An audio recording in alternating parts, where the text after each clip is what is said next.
لَيُنبَذَنَّ کے تعلق سے 4 جماعتیں ہیں اور 4 طریقوں پر ہجے کراتے ہیں۔ ایک جماعت ہے جو کہتے ہیں میم میم میم زبر مم۔ اب آپ سوچئے کہ میم کے بعد آگے میم ہے کہاں؟ یہ جو چھوٹی سی میم لکھی ہوئی ہے یہ قرآن پاک کا جز نہیں ہے، یہ صرف بچوں کو سمجھانے کے لیے نون سے میم کی آواز بدلنے کا ایک طریقہ ہے کہ نون ساکن سے یہ آواز نکلے گی جیسے میم کی ہوتی ہے۔ یہ میم صرف اس لیے لکھا ہوتا ہے۔ تو جو لوگ یوں کہتے ہیں کہ میم میم زبر مم، یہ طریقہ صحیح نہیں ہے۔ غلط کہتے ہوئے ذرا ہمیں تکلف ہوتا ہے، کیونکہ بعض لوگوں نے ہیجے میں یہ میم میم زبر مم کی ہیجے قاعدوں میں لکھی بھی ہے اور کراتے بھی ہیں، تو ہمیں اچھا نہیں لگتا کہ ہم کسی کے طریقے یوں کہیں یہ غلط ہے، یہ طریقہ صحیح نہیں ہے۔ بعض لوگ کہتے ہیں میم نون با زبر مم با زبر با، ایک جماعت کہتی ہے، لیکن جب ہم یوں کہیں گے میم نون با زبر مم با زبر با تو با مشدد ہو گیا، با 2 مرتبہ پڑھا گیا اور 2 مرتبہ پڑھا جاتا ہے حرف مشدد، اور با کے اوپر تشدید ہے نہیں۔ جب با کے اوپر تشدید ہے نہیں ہم اس کو دوبارہ پڑھ رہے ہیں تو یہ طریقہ بھی صحیح نہیں ہے با کو مشدد کرنے کا۔ تیسرا طریقہ ہے میم نون زبر من با زبر با مم با، یہ طریقہ صحیح ہے، لیکن جب ہمیں یہاں ابدال کرنا ہے تو ہم پہلے اظہار کیوں کریں؟ بچہ اس میں مشکل میں پڑ جاتا ہے کہ ابھی تو انہوں نے کہا میم نون زبر من اور ابھی کہہ رہے ہیں مم، ہیجے کر رہے ہیں من کی اور رواں پڑھ رہے ہیں مم کا، تو ہم اپنی رائے کے اعتبار سے کہہ رہے ہیں یہ طریقہ بھی صحیح نہیں ہے۔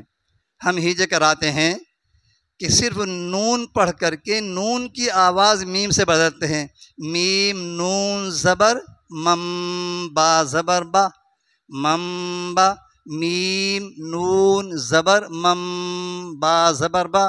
نہ تو میم کے بعد میم آئی دوسری، نہ میم نون کے بعد با مشدد ہوا، اور نہ نون میں پہلے اظہار بعد میں ابدال ہوا، شروع ہی میں نون ساکن کے بعد میں نون کی آواز میم ساکن سے بدل گئی۔ تو یہ طریقہ زیادہ سب سے بہتر ہے، 4 جماعتوں میں سب سے اچھا طریقہ ہے۔ حضرت بعض لوگ کہتے ہیں حمزہ نون زبر ان تا زبر تا ان تا، کہ بھئی آپ نے اظہار کیوں کیا؟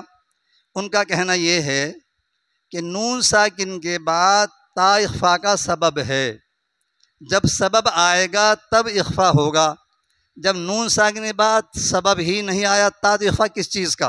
بالکل اپنی جگہ پر صحیح ہے، لیکن جب نون ساکن کے بعد ہمارا کہنا ہے جب نون ساکن دیکھو طریقہ ہوتا ہے، قرآن منزل من اللہ ہے، طریقہ منزل من اللہ نہیں ہے، طریقہ ماحول معاشرے کے اعتبار سے، بچوں کی نفسیات کے اعتبار سے، بچوں کی ذہنی اور ماحول اور زبان کے اعتبار سے جو طریقہ بہتر ہو، قرآن پاک صحیح پڑھنا آ جائے وہ طریقہ اختیار کر لینا چاہیے۔ طریقہ منزل من اللہ نہیں ہے، قرآن منزل من اللہ ہے، طریقہ ہے یہ۔ تو اب ہم یوں کہتے ہیں جب نون ساکن کے بعد تا ہے اور جب تک قیامت آئے گی تا ہی رہے گا، اور تا آنے سے اخفا بنے گا، تو اظہار کس چیز کا؟ تا تو آ ہی رہا ہے، آنا ہی تو ہے، تو ہم پہلے سے کیوں نہ اخفا کرا دیں؟ حمزہ نون زبر ان تا زبر تا ان تا، ہیجے اور رواں میں دونوں میں اخفا بنا، دونوں میں ایک الف کے برابر غنہ ہوا، پہلے اظہار کرنا بعد میں اخفا کرنا یہ صحیح طریقہ نہیں معلوم ہوتا۔ یہ ٹھیک ہے سبب آ رہا ہے، سبب کی بات آ جائیے، اگر کسی کی سمجھ میں یہ بات نہ آئے تو اب اس کا میں ایک سوال میں بات سمجھاتا ہوں، اس کا کوئی جواب بھی نہیں ہے، اور ہو تو کسی بات بتائیے۔ ہم مغرب کی نمازیں پڑھیں وَلَا أَن، یہیں رک جائیے، جب تا سبب نہیں آیا کیوں کھینچا؟ سوچئے، جب ہم نے تا نہیں پڑھا، جب یہ بات ہے کہ سبب آئے گا تو اخفا بنے گا، ابھی تو ہم تا کو پڑھیں گے بعد میں، پہلے اخفا کس چیز کا ہے؟ تو گویا کہ تا اخفا کا حرف ہے اور کھینچ کر کے پڑھا جائے گا، تو پہلے کھینچنے میں کیا حرج ہے؟ ہجا کرانے میں کھینچنا چاہیے۔ ولا انتم عابدون وجا، یہ جو کھینچ رہا ہے چار الف، کیوں کھینچا؟ بھی تو حمزہ آیا بھی نہیں۔ بعض کا کہنا یہ ہے کہ جیم الف زبر جا، اوپر مد، حمزہ زبر آ۔ اب کہیں گے جا بھائی آپ نے پہلے کیوں نہیں کھینچا؟ کہ حمزہ سبب ہے اس لیے ہم نے نہیں کھینچا۔ اب ہم کہتے ہیں نماز میں وجا،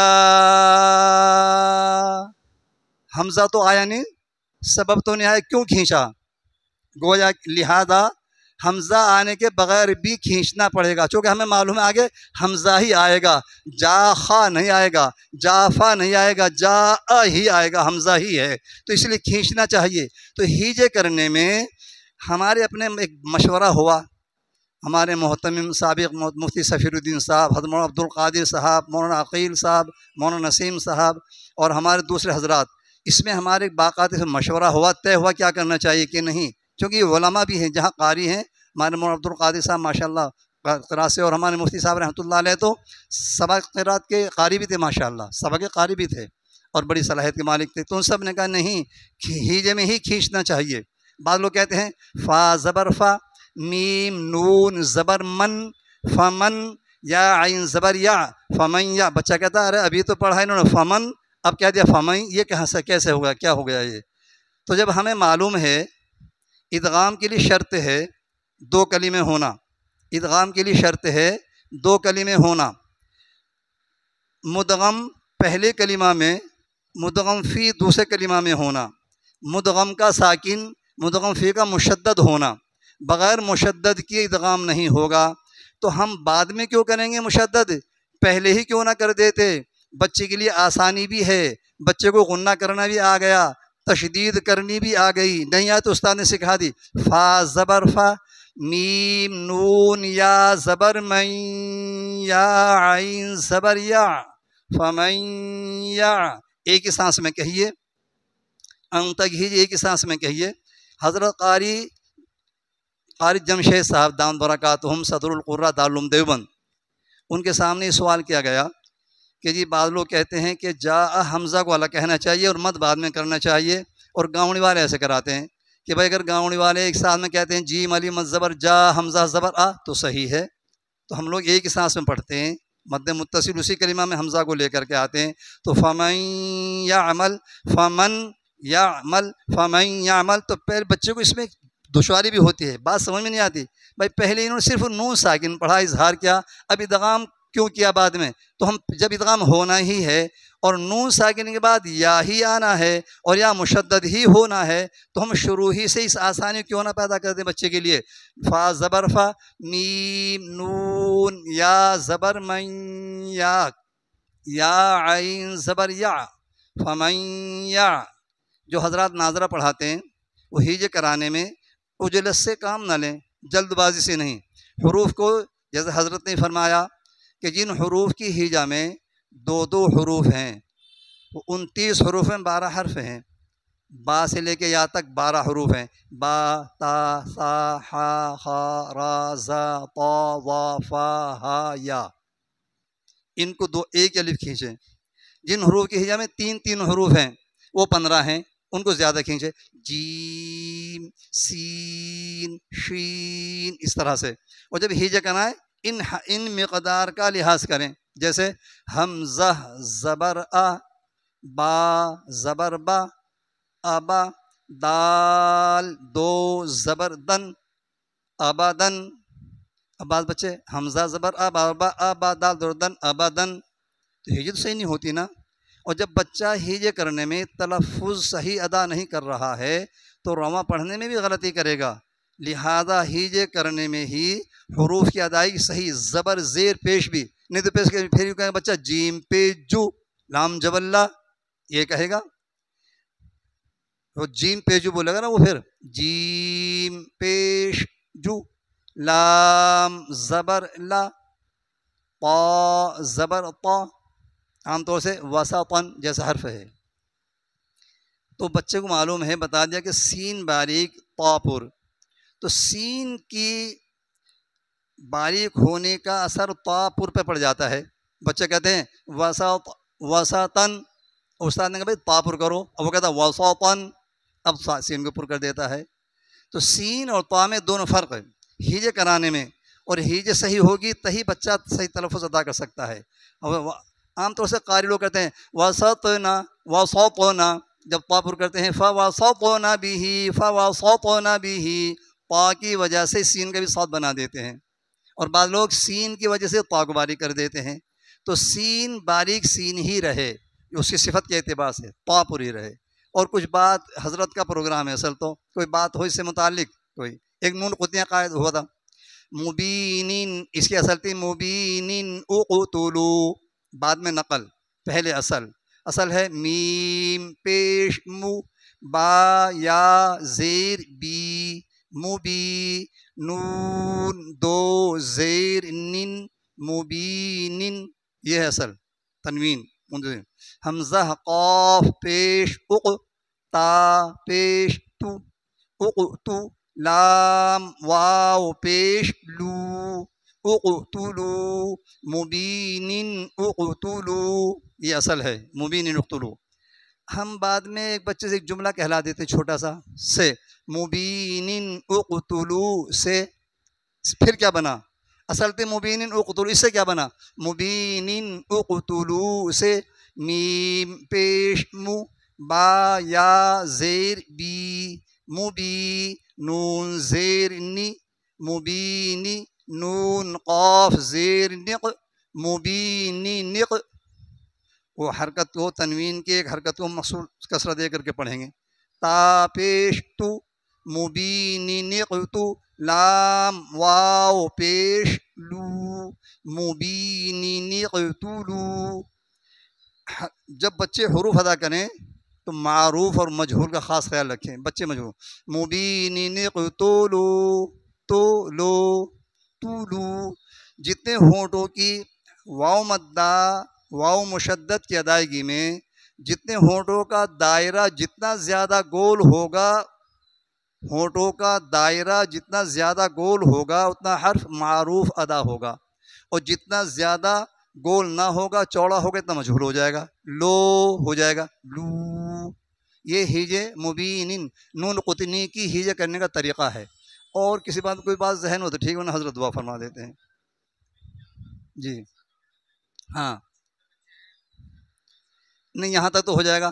فا زبر فا، میم نون یا زبر من، یا عین زبر یا، بس یہاں تک فمن یا. اور اگر نہیں پڑھ سکتے بچے تو کوئی بات نہیں، چھڑوا دیجیے. فمن پہ سانس توڑ دیں، اگر نہ پڑھ سکتے ہیں تو فمن پہ سانس توڑ دیں. جی کہیں گے ہاں. اصل میں ایک ویڈیو ایک صاحب مجھے سنا رہے تھے لاک ڈاؤن کے زمانے میں، ہمارے ایک متعلق کہنے لگے کہ جی آپ کچھ قائد متعلق کوئی بات لکھ دو. میں یار میری کچھ ہمت سی بھی نہ ہوتی اپنے بڑوں کے سامنے کیا لکھیں اس طرح سے. لیکن ایک صاحب ویڈیو سنائی انہوں نے پاکستان کی، تو اس میں ایک صاحب ہجے کرا رہے ہیں جیم کھڑی جیم الف کھڑی مد زیر جی، جیم الف کھڑی مد زیر جی. بس یہ ہجے سن کے میرا ذہن بدل گیا کہ جو پوری دنیا میں ویڈیو وائرل ہو رہی ہو اور غلط طریقے کو، تو اس کو بند کرنا چاہیے. تو یہ اس کا ہیجے کا فرق ہوا زمین اور آسمان کا. الف کا خاصہ ہے اوپر کو پڑھا جانا، الف کا خاصہ ہے اوپر کو پڑھا جانا، کھڑی زیر کا خاصہ ہے نیچے کو پڑھا جانا. تو پھر آسمان اور زمین کا فرق ہوا. بھائی جب آپ ہم یوں کہیں گے جیم الف تو جا ہونا چاہیے، اور جب کھڑی کہہ دیا تو جی ہونا چاہیے. اب یہ تو پھر مجہو ہو جائے گا، امالہ مجرحہ ہو جائے گا. پھر بس دونوں کو جب دونوں حرکتوں کا دونوں مدوں کی رعایت کریں گے تو امالہ ہو جائے گا. پھر تو اسی لیے الف نہیں پڑھا جائے گا. رسم الخط کے اعتبار سے الف لکھا ہوا ہے والضحیٰ واللیل اذا یغشا، اس طریقے سے سب ہے نا مد صلہ وغیرہ میں. تو سبح اسم ربک الاعلیٰ، تو یا جو لکھا ہوا یہ علماء کرام خوب جانتے ہیں، وہ زیادہ سمجھا سکتے ہیں اس اعتبار سے. تو اب ہم نے کہی اس کی ہجے یوں ہوگی، الف کو نہیں پڑھیں گے. جیم کھڑی مد زیر جی، حمزہ زبر آ، جی آ، جیم کھڑی مد زیر جی. اب اس میں دو بات آ جاتی ہیں. جیم یہ بات بہت باریکی سمجھنے کی ہے. جیم مد کھڑی زیر جی یا جیم کھڑی مد زیر جی. آل آنا ایک جماعت کہتی ہے حمزہ کھڑا لام مد زبر آل. ایک جماعت کہتی ہے حمزہ لام مد کھڑا زبر آل.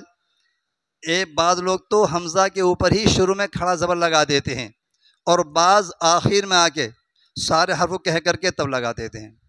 لیکن ایک نقطہ سمجھیے، ہمیں مد بنانے کے لیے خواہ عارضی ہو، متصل ہو، منفصل ہو، کلیمی مخفف، کلیم مثقل، حرف مخفف، حرف دین مخفف، کوئی سا بھی قاعدہ ہو، پہلے مد لانا پڑے گا. حرف مدہ پہلے مد بنانے کے لیے حرف مدہ کی ضرورت ہے.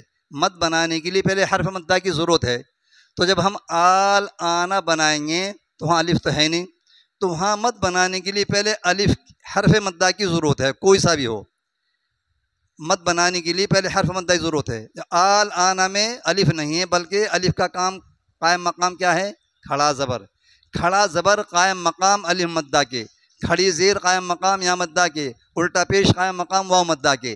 تو جب ہم پڑھیں گے حمزہ کھڑا، پہلے حمزہ کو سیدھا الف کی طرح پڑھنا پڑے گا، تب مد بنے گا. پہلے کہنا پڑے گا ہمیں حمزہ کھڑا لام مد زبر آل، جیم الف مد زبر جا، ہا الف جیم مد زبر حاج، ضاد الف لام، پہلے الف لانا، جیم واو نون مد پیش جو، واو لانا پڑا. تو پہلے مد بنانے کے لیے حرف مدہ کی ضرورت ہے، حرف مدہ لانا پڑے گا. تو ہمیں آل آنا پہ مد بنانے کے لیے پہلے حمزہ کے اوپر کھڑا زبر لانا پڑے گا، تب آگے اس کی ہجے ہوگی. اگر کوئی اشکال ہو کسی کو تو بتائیں، اس سلسلے میں اگر کسی کو اشکال ہو تو بتائیں، پیش کرتے ہیں کہ نہیں فائدہ ہے. اور کوئی بات نہیں؟ وہ الف نہیں پڑھا نہیں جائے گا. وہ جیسے با الف تو زبر بن، تو پھر اگر الف پڑھیں گے تو الف کا خاصہ ہے کھینچنا ایک الف کے برابر، اور مد ہو جائے تو زیادہ 5 الف کے برابر بھی. تو پھر ہم یوں پڑھیں گے، پھر با الف دو زبر بان، الف کا خاصہ کھینچنا ہے. تو یہ رسم الخط کے اعتبار سے الف لکھا جائے گا، پڑھا نہیں جائے گا. تو یہ بھی ہاں الف بس صرف با دو زبر بن، جیم دو زبر جن، الف نہیں پڑھا جائے گا. حضرت دعا تو آپ ہی فرمائیں.